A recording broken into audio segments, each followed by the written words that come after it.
नमस्कार। India debate में आप सबका स्वागत है। मैं हूं आशुतोष पाठक। आज रविवार है, तो रविवार विशेष में विशेष खबर मैं आपके लिए लाया हूं। लेकिन उस खबर की शुरुआत करने से पहले एक बार मैं हाथ जोड़ करके आप सबसे अनुरोध करता हूं कि हमारे क्यूबाइव नेटवर्क को, खासतौर से यूट्यूब चैनल को जिन्होंने सब्सक्राइब नहीं किया है, जरूर सब्सक्राइब कर लें और वीडियो लाइक करें, शेयर करें।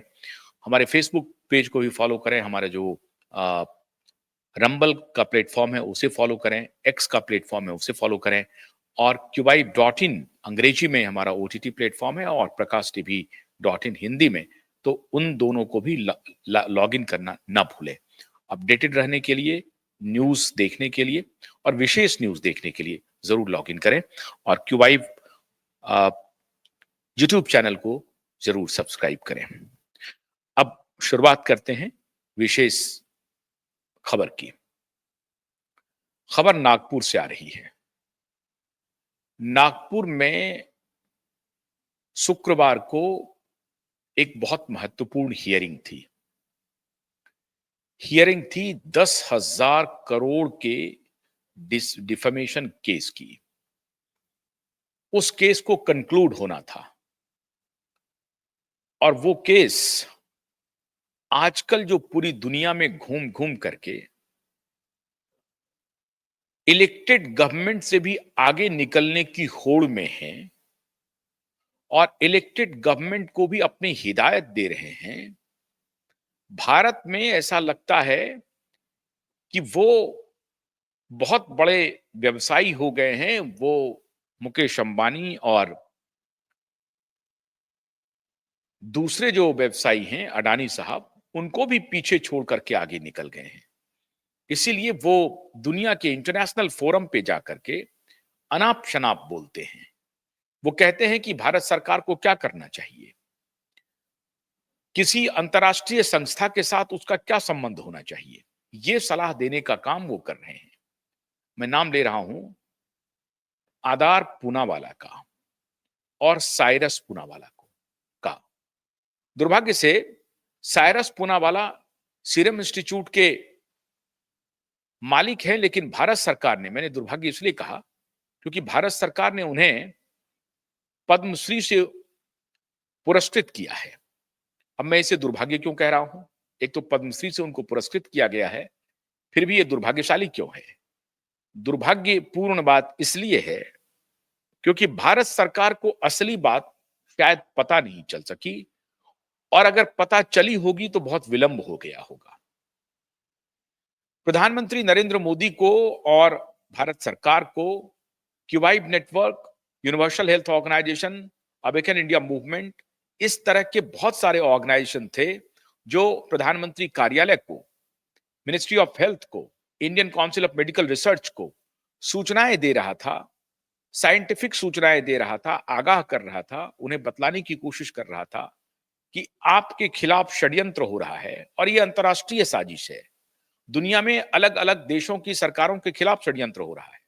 नाम दिया जा रहा है महामारी का, लेकिन आप इस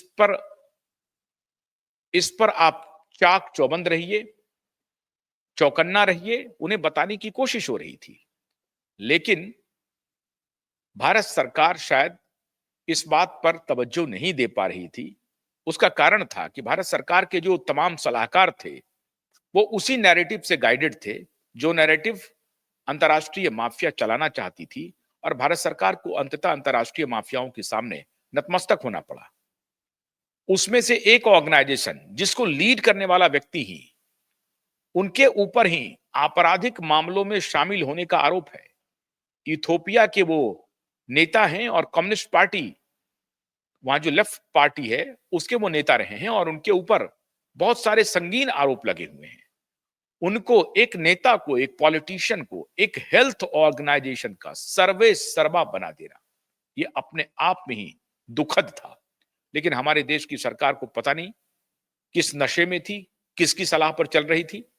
हमारे देश के मुखिया ने, हमारे देश के प्रधानमंत्री ने उन्हें तुलसी भाई कह दिया।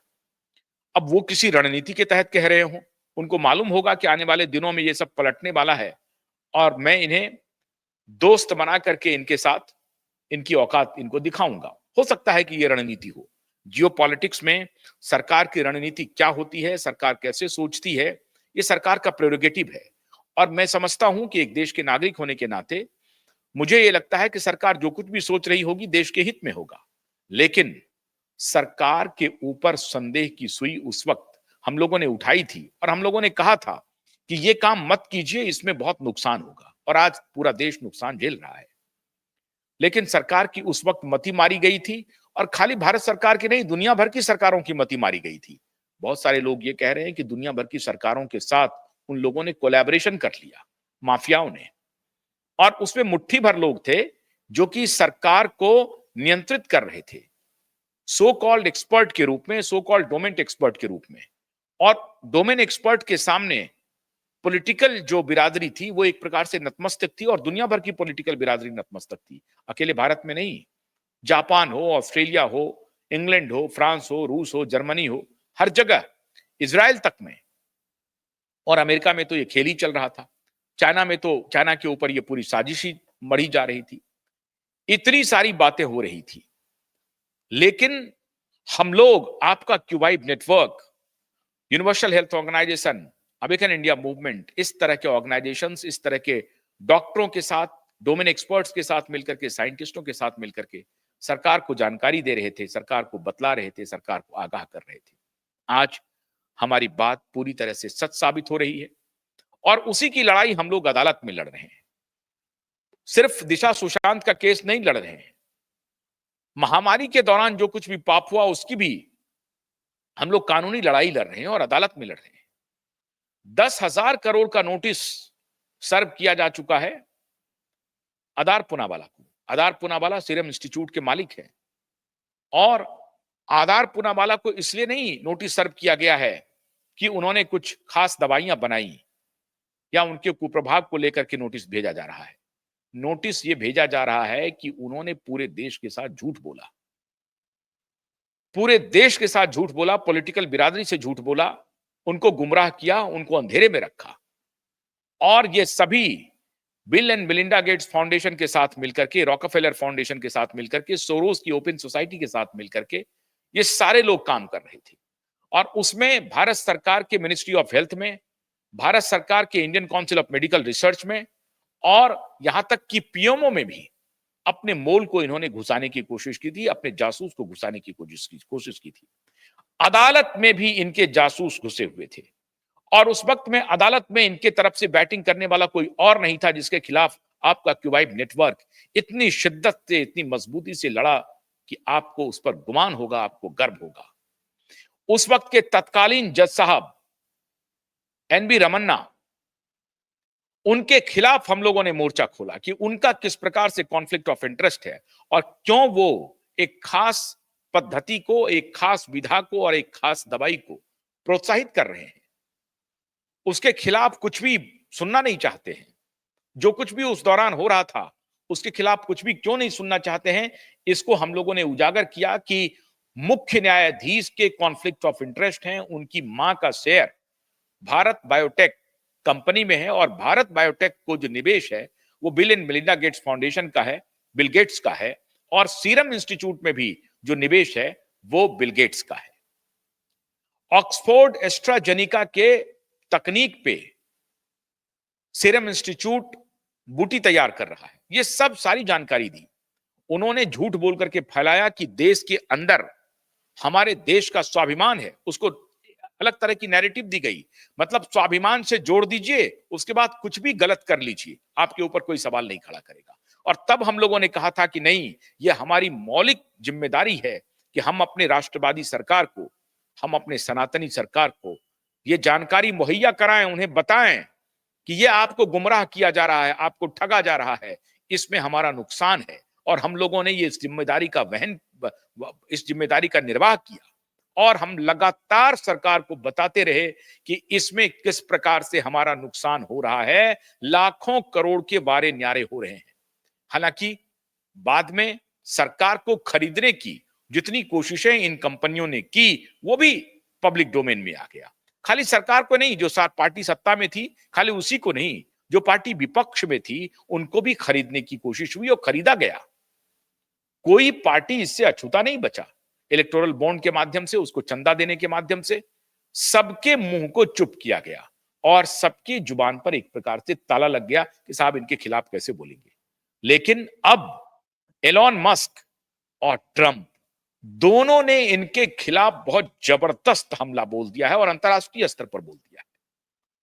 जब अंतर्राष्ट्रीय स्तर पर इस तरह के मामले सामने आने लगे, जब अंतर्राष्ट्रीय स्तर पर अमेरिका में वापस किया जाने लगा बूटी को मार्केट से, उसके फरमान जारी होने लगे, उसके बारे में ओपनली चर्चा होने लगी। बिल गेट्स के खिलाफ, जो बिल गेट्स को सीक्रेटली $4 बिलियन दिया गया था यूएसएड की तरफ से, उसकी जांच शुरू हो गई।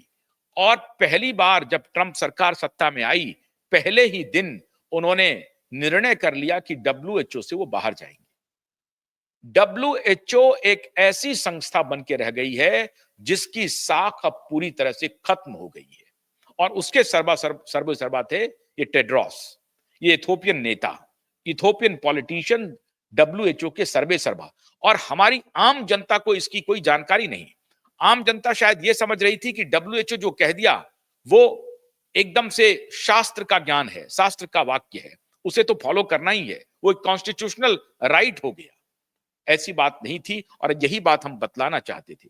आज टेड्रोस को अधिकतर आबादी जान गई है कि टेड्रोस कोई डॉक्टर नहीं है, टेड्रोस कोई साइंटिस्ट नहीं है। टेड्रोस बिल गेट्स की टुकड़े पे पलने वाला एक पॉलिटिशियन है इथोपिया का, जो बहुत ही बदनाम पॉलिटिशियन है अपने यूथोपिया में। गिनी पिग बनाया जाता है यूथोपियन पॉपुलेशन को, अफ्रीकन पॉपुलेशन को, जो हमारी जो ब्लैक आबादी है, जो हमारा अफ्रीकन जो गरीब कंट्री है, वहां लोगों के ऊपर किस प्रकार के ट्रायल हो रहे हैं, ये अब पूरी दुनिया के सामने में आ चुका है। हम लोगों ने इसकी जानकारी बहुत पहले भी दी थी। इसी को लेकर के नागपुर कोर्ट में मुकदमा चल रहा था और मुकदमा किया गया था, जो एक अखबार के मालिक भी हैं, उन्होंने ये मुकदमा फाइल किया था और ये 10,000 करोड़ का नोटिस गया था।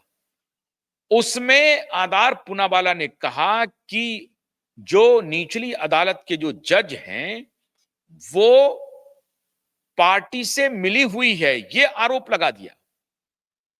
इस कंटेम्प्ट की सुनवाई होनी थी। आधार पूनावाला ने कहा यह बात कि जज जो हैं वो कुछ मिल करके हमें एक्सप्लॉइट कर रहे हैं, ब्लैकमेल कर रहे हैं। क्यों भाई? क्योंकि आधार पूनावाला इतने पैसे वाले हैं, लाखों करोड़ रुपया महामारी के दौरान उन्होंने प्रॉफिट कमाया, लाखों करोड़ रुपया, कोई सवाल नहीं पूछ रहा है उनके ऊपर। लोगों को यह भ्रम में डाला गया कि उन्होंने हमारे जानमाल की रक्षा की है, कितने बड़ी सेवा की है, और लोग कहा कि भाई जो वेल्थ क्रिएटर हैं वो हमारे दुश्मन नहीं है, वो तो एम्प्लॉयमेंट जनरेटर भी हैं। अरे साहब, ये वेल्थ क्रिएटर हैं और हमारे आपके जेब से पैसा लूट करके ये विदेशों में अय्यासी कर रहे हैं। कभी इनके तरफ आंखें खोलिए, और अब तो आंखें खुल रही हैं और हमारी सरकार की भी आंख खुल गई है।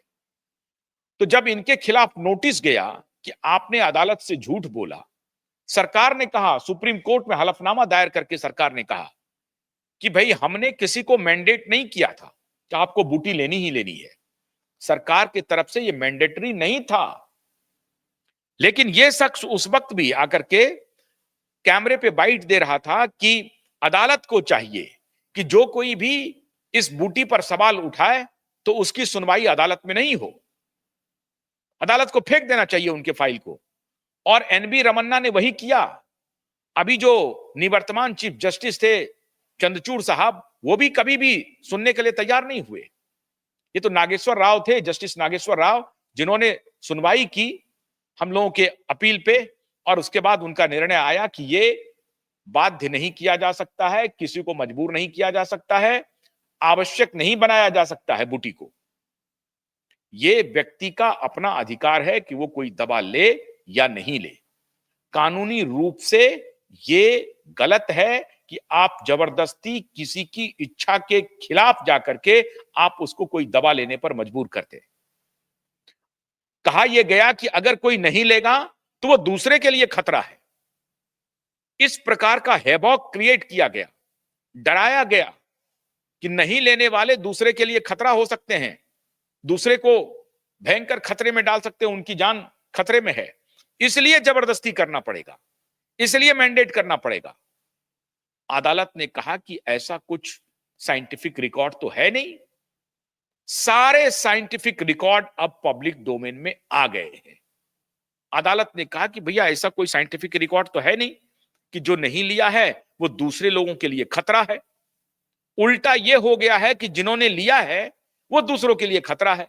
इसके सारे रिकॉर्ड्स आ गए कि पोस्ट बूटी किस प्रकार के इंपैक्ट हुए हैं, इसका डिटेल भी आ गया, अब पीयर रिव्यूड डिटेल आ गया है। और इसी को लेकर के अमेरिका में बवाल मचा हुआ है। अमेरिका में जो हाय तौबा मची है, अमेरिका में जो कोहराम मचा हुआ है, अमेरिका में जो एलन मस्क ने अभी डॉज में इंक्वायरी पर इंक्वायरी, इंक्वायरी पर इंक्वायरी, इन्वेस्टिगेशन दर इन्वेस्टिगेशन ऑर्डर कर रहे हैं, उसके पीछे हाल क्या है? यही है। और वो बेगेट्री साहब अब कम्युनिकेशन प्रमुख हो गए हैं। डेल बेगेट्री का आपको याद होगा कि जेनेवा में जाकर के उन्होंने डब्ल्यूएचओ के दफ्तर के बाहर विरोध किया था, क्योंकि डब्ल्यूएचओ एक ट्रीटी ला रही थी और उस ट्रीटी को मैंडेटरी बना रहा था कि जो कोई भी मेंबर स्टेट है डब्ल्यूएचओ के साथ उस ट्रीटी को साइन करना पड़ेगा। और उस ट्रीटी में क्या था? कानूनी बाध्यता थी। कानूनी बाध्यता की थी, क्या थी कि अगर कोई महामारी या कोई एपिडेमिक का मतलब है कि अगर कुछ एक खास इलाके में अगर कोई ऐसी बीमारी आती है जो कि इन्फेक्शस है, लोगों को संक्रमण करने वाली बीमारी आती है, तो उसको एपिडेमिक कहेंगे। और अगर उसकी इन्फेक्टिविटी बढ़ जाती है, बड़े स्केल पर हो जाती है, 2, 4, 10, 20 जिलों और एक स्टेट को या एक देश को अपने कब्जे में ले लेता है, तो उसे फिर आप महामारी का रूप दे देंगे, उसको पेंडेमिक कह देंगे। और इसका डिफिनेशन डब्ल्यूएचओ ने पेंडेमिक का डिफिनेशन भी बदल दिया। डब्ल्यूएचओ ने पेंडेमिक के डिफिनेशन में पहले जो डिफिनेशन था कि किसी संक्रामक रोग से होने वाली मृत्यु के आधार पर उसे पेंडेमिक डिक्लेयर किया जाता था, लेकिन अब ऐसा नहीं है। अब है कि वो संक्रमित अगर हो गए, इन्फेक्शन अगर आपका हो गया, इवन कि ऐसे लोग जो एसिम्टमेटिक हैं। अब लीजिए साहब, एक तो इन्फेक्शन हो गया, इन्फेक्शन से आप परेशान हैं, लेकिन इन्फेक्शन नहीं हुआ, लेकिन लगता है कि इन्फेक्शन हो गया है, लगता है, उसके लिए भी इन्होंने किट तैयार कर लिया था कि लगता है कि इन्फेक्शन हो गया है तो उसको एसिम्टोमेटिक कह दिया और उस आधार पर भी पेंडेमिक का डिक्लेरेशन हो सकता है। वो इसलिए क्योंकि बाजार को नियंत्रित करना था, वो इसलिए कि अपनी अपनी दवा को बेचनी थी। ये सारा षड्यंत्र मिलकर के, ये सारा तिकड़म करके दवा कंपनियों ने, फार्मा कंपनियों ने सो कॉल्ड डोमेन एक्सपर्ट्स के साथ मिल करके ये तैयारी किया और अलग अलग डेफिनेशन में परिवर्तन किया। आज अमेरिका, पहले दिन अगर अमेरिकी राष्ट्रपति आकर के डब्ल्यूएचओ से खुद को विड्रॉ करता है और देश में कोई चर्चा नहीं होती, वो सारी मीडिया संस्थानें जो बिल गेट्स को बुला करके लेक्चर करवा रही थी, वो मीडिया संस्थान आज बिल गेट्स से नहीं पूछ रही है कि आप लेक्चर क्यों करवा रहे थे। बिल गेट्स कोई वैज्ञानिक तो था नहीं, बिल गेट्स कोई साइंटिस्ट नहीं था, बिल गेट्स कोई इंजीनियर नहीं था। बिल गेट्स एक फाइनेंशियल कंपनी चलाने वाला व्यक्ति, और ये माइक्रोसॉफ्ट भी किसी से उसने खरीद लिया और इस तरह से वो धंधा करते करते, लाइजनिंग करते करते यहां तक पहुंच गया। अब उसके सारे फाइल खुल रहे हैं, जेफरी जेफरी एप्स्टेन के आइलैंड का भी, ये वहां क्या क्या रंग चलाते थे बिल गेट्स साहब। तो यहां जब अदालत में कार्रवाई शुरू हुई तो अदालत ने नोटिस भेजा और उस नोटिस का जवाब माननीय आधार पुलावाला ने कहा कि ये हमें एक्सप्लॉइट करने का तरीका है, और उसमें जज के खिलाफ ही आरोप लगा दिया। और जज के खिलाफ जब आरोप लगाया तो जज साहब ने इनको फिर सम्मन भेजा और आज हाई कोर्ट में इसकी सुनवाई होने वाली थी। और आज क्या हुआ, मतलब शुक्रवार को क्या हुआ साहब, हाई कोर्ट के जज साहब ने कहा कि मैं इस सुनवाई से खुद को अलग करता हूं। यह प्रभाव है इस आधार पूनावाला का, यह प्रभाव है पॉलिटिकल बिरादरी को गुमराह करके अपनी औकात, अपनी हैसियत बताने का इसकी कंपनी ने मुंबई में धर्मा प्रोडक्शन में 51% इक्विटी खरीद लिया है। बॉलीवुड को भी अपने कब्जे में कर लिया है। पैसे के गुरूर में यह भी उसी तरह से मदमस्त है जिस प्रकार से सलमान खान मदमस्त है। खैर, सलमान खान तो ऐसे करोड़ों सलमान खान को आधार पूनावाला खरीद लेगा, वो हैसियत है आधार पूनावाला की। तो आधार पूनावाला ने उस वक्त कहा था कि जज को ऐसे मामले नहीं सुनने चाहिए, ये ऑफिशियल बाइट है। टेलीविजन के कैमरे पे आकर के आधार पूनावाला ने कहा कि अगर दवा के खिलाफ कोई बोलता है तो उसकी सुनवाई नहीं होनी चाहिए। ये लीजिए साहब, उस दवा में क्या है नहीं है यह पता करने की भी कोई जरूरत नहीं है। आधार पूनावाले की कंपनी दे रही है, उसे खा लीजिए आप, उसे ले लीजिए आप। आपकी कोई प्रॉपर्टी नहीं, आपकी कोई अकाउंटेबिलिटी नहीं, आपकी कोई जिम्मेदारी नहीं। और जब इसको लेकर के जो इफेक्ट हो रहे हैं, जब लोगों को पता चल रहा है, उसके जो कुप्रभाव हो रहे हैं, वो कुप्रभाव जानने के बाद जब लोग अदालत जा रहे हैं, इनको नोटिस भेज रहे हैं, तो सरकार एक तरफ पल्ला झाड़ती है। सरकार कहती है कि हमने मैंडेट नहीं किया था, और ये कंपनी कहती है कि हमने तो सबको बता दिया था, हमने तो बता दिया था कि इसके कुप्रभाव भी क्या होंगे। ये झूठ एफिडेविट भी दे रही है। पहले एफिडेविट दिया कि हमारे इससे कोई कुप्रभाव नहीं है, फिर जब सवाल आया कि नहीं भैया ये हो रहा है, तो कहा हम इस बारे में भी बता दिए थे, हमने किसी को फोर्स नहीं किया था। क्या क्या फोर्स हुआ था ये सब आपने देखा, और खाली भारत में नहीं पूरी दुनिया में हुआ। भारत में तो फिर भी कम रहा, भारत में तो फिर भी सरकार ने मैंडेट नहीं किया, भारत में तो फिर भी भारत की अदालत ने स्टैंड लिया और भारत की अदालत ने इनको बाहर फेंका। लेकिन अमेरिका में तो हद कर दिया, अमेरिका में तो जबरदस्ती किया, अमेरिका में तो अदालत ने भी उसके समर्थन में फैसला दिया। और इसलिए आपको याद होगा कि जब डॉक्टर पीटर मैकॉला भारत आए थे, उन्होंने कहा था कि भारत के जुडिशियल सिस्टम से हमें बहुत आशा है, भारत के पॉलिटिकल बिरादरी से भी हमें आशा है, और भारत की मीडिया से भी आशा है। और उन्होंने क्यूबाइब नेटवर्क की बड़ी तारीफ की थी। वो आजकल सलाह दे रहे हैं डोनाल्ड ट्रंप को, डॉक्टर पीटर मैकॉला। डॉक्टर असीम मल्होत्रा सलाहकार नियुक्त हो चुके हैं। डॉक्टर असीम मल्होत्रा जो क्यूबाइब नेटवर्क के कार्यक्रम में आए 2023 फरवरी में, 7 फरवरी को सेव द साइंस हमारा मूवमेंट था, उस कार्यक्रम में आए। आज वो डॉक्टर असीम मल्होत्रा ट्रंप के सलाहकार नियुक्त हो चुके हैं। लेकिन अमेरिका में वहां की अदालत फार्मा लॉबी के साथ खड़ी थी, लोगों के जान के साथ खड़ी नहीं थी। भारत में भारत का सुप्रीम कोर्ट ने भारत के लोगों का मान रखा, उनका सम्मान किया और विज्ञान को बचाया, विज्ञान को बचाया। और अंततः सरकार भी समझ गई कि साहब इस खेल में हम नहीं पड़ेंगे, और सरकार ने भी कहा कि हमने जबरदस्ती किसी के साथ नहीं की थी। हालांकि जबरदस्ती की गई थी, उसके लिए मैं मोदी जी को कभी माफ नहीं करूंगा, जबकि हम लोग उनको लगातार ये बोलते रहते थे, फिर भी मोदी जी माने नहीं। अब मोदी जी अंतर्राष्ट्रीय दबाव में आ गए, लेकिन इस मामले में मैं मोदी जी की गलती को मानता हूं और उन्होंने गलत काम किया, ये मैं बोलता ही रहूंगा। बाकी चीज में हम उनके साथ हैं, लेकिन इस मामले में वो गुमराह हुए। क्यों गुमराह हुए, कैसे गुमराह हो गए, कैसे उन्होंने टेड्रोस को तुलसी कह दिया, तुलसी शब्द का भी अपमान किया। जिसको ट्रंप आते ही बाहर का दरवाजा दिखा दिया, उस व्यक्ति को आप टेड्रोस को तुलसी कह रहे हैं। किसके इशारे पर कह रहे हैं? आपकी आंखें मैं खोल रहा हूं, पहले भी खोला था, आप अपनी आंखें खोलिए, आप अपने आसपास देखिए। ये लेफ्ट लिबरल बेईमानों की, धूर्त लोगों की फौज खड़ी है जो आपको विज्ञान के नाम पर गुमराह कर रही है, अवैज्ञानिक सलाह दे रही है लगातार। तो अवैज्ञानिक सलाहकारों को बाहर निकालिए, उनके खिलाफ इंक्वायरी शुरू करवाइए कि तुमने जो हमें फैक्ट्स दिए थे, तुमने जो हमें सलाह दी थी लॉकडाउन लगाने की, तुमने जो हमें सलाह दी थी मास्क पहनाने की, वो उसका आधार क्या था ये बताओ, उसका वैज्ञानिक आधार क्या था। आज जिन्होंने लॉकडाउन के खिलाफ बैरिंगटन डिक्लेरेशन साइन किया, वो एनआईएच के डायरेक्टर हो गए हैं, डॉक्टर जय भट्टाचार्य, जिनसे क्यूबाइब नेटवर्क भी संपर्क में था। वो डॉक्टर जय भट्टाचार्य एनआईएच के डायरेक्टर हो गए हैं।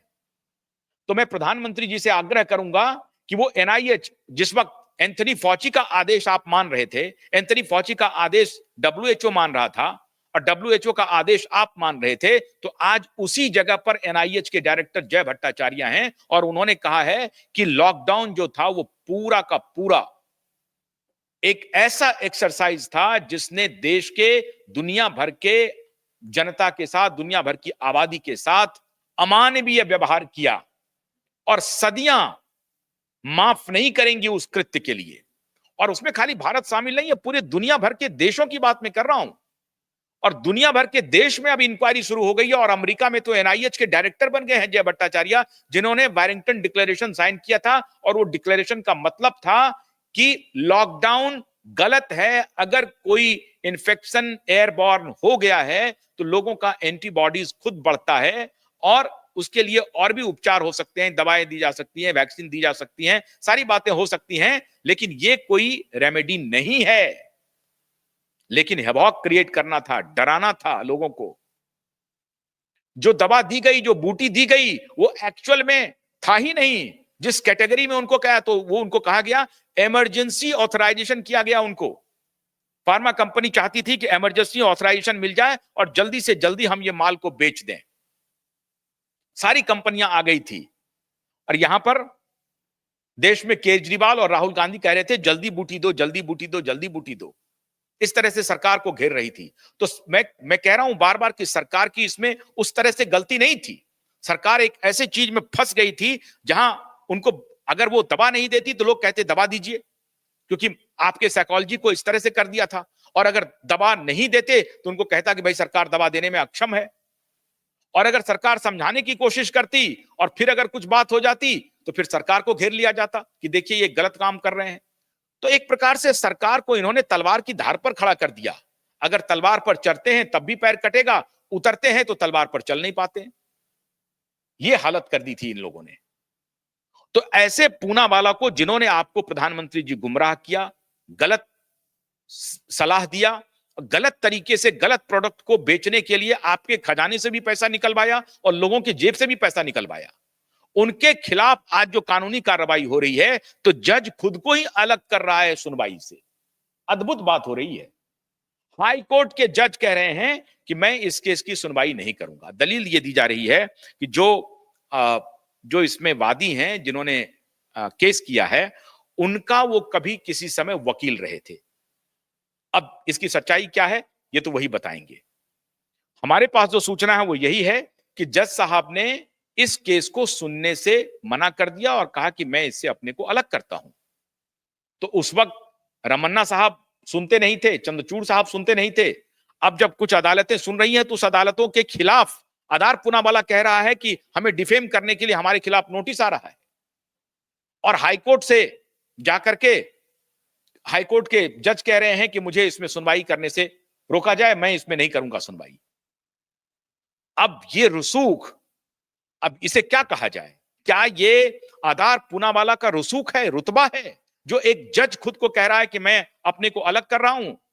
या जज के पास वाकई में कोई ऐसा ग्राउंड है जो आने वाले दिनों में इस केस के ही खिलाफ हो जाता, इसलिए उन्होंने खुद को अलग कर लिया है? अगर ये आधार है या सुनवाई, अगर दूसरे जज ने भी कह दिया कि मैं खुद को अलग कर रहा हूं तब क्या होगा? तो फिर संदेह शुरू हो जाएगा। लेकिन हम उम्मीद करते हैं कि ये इस प्रकार का संदेह नहीं होना चाहिए। कोई जज खुद को अलग क्यों करेगा? जरूर उनके पास कुछ ना कुछ वैलिड रीजन रहा होगा जिस वजह से उन्होंने खुद को इस सुनवाई से अलग किया है। अगर वो अकाउंटेबिलिटी की बात हो, कॉन्फ्लिक्ट ऑफ इंटरेस्ट की बात हो रही हो, कि अगर वो उनका ही वकील है जिन्होंने केस फाइल किया है, रह चुके हैं पहले और आज वो जज हैं, उन्हीं के बेंच में आया है, तो लोग इस तरह की बात वो कर सकते थे, क्योंकि मामला बहुत बड़ा है, 10,000 करोड़ के नोटिस का है। सुनने में तो यह भी आया है कि 12 लाख करोड़ के नोटिस भी सर्व किए जा चुके हैं बिल गेट्स और आधार पूनावाला के खिलाफ। तो धीरे धीरे सच्चाई सब सामने में आएगी और मैं समझता हूं कि सरकार इस दिशा में बहुत गंभीरता से विचार कर रही है, सोच रही है।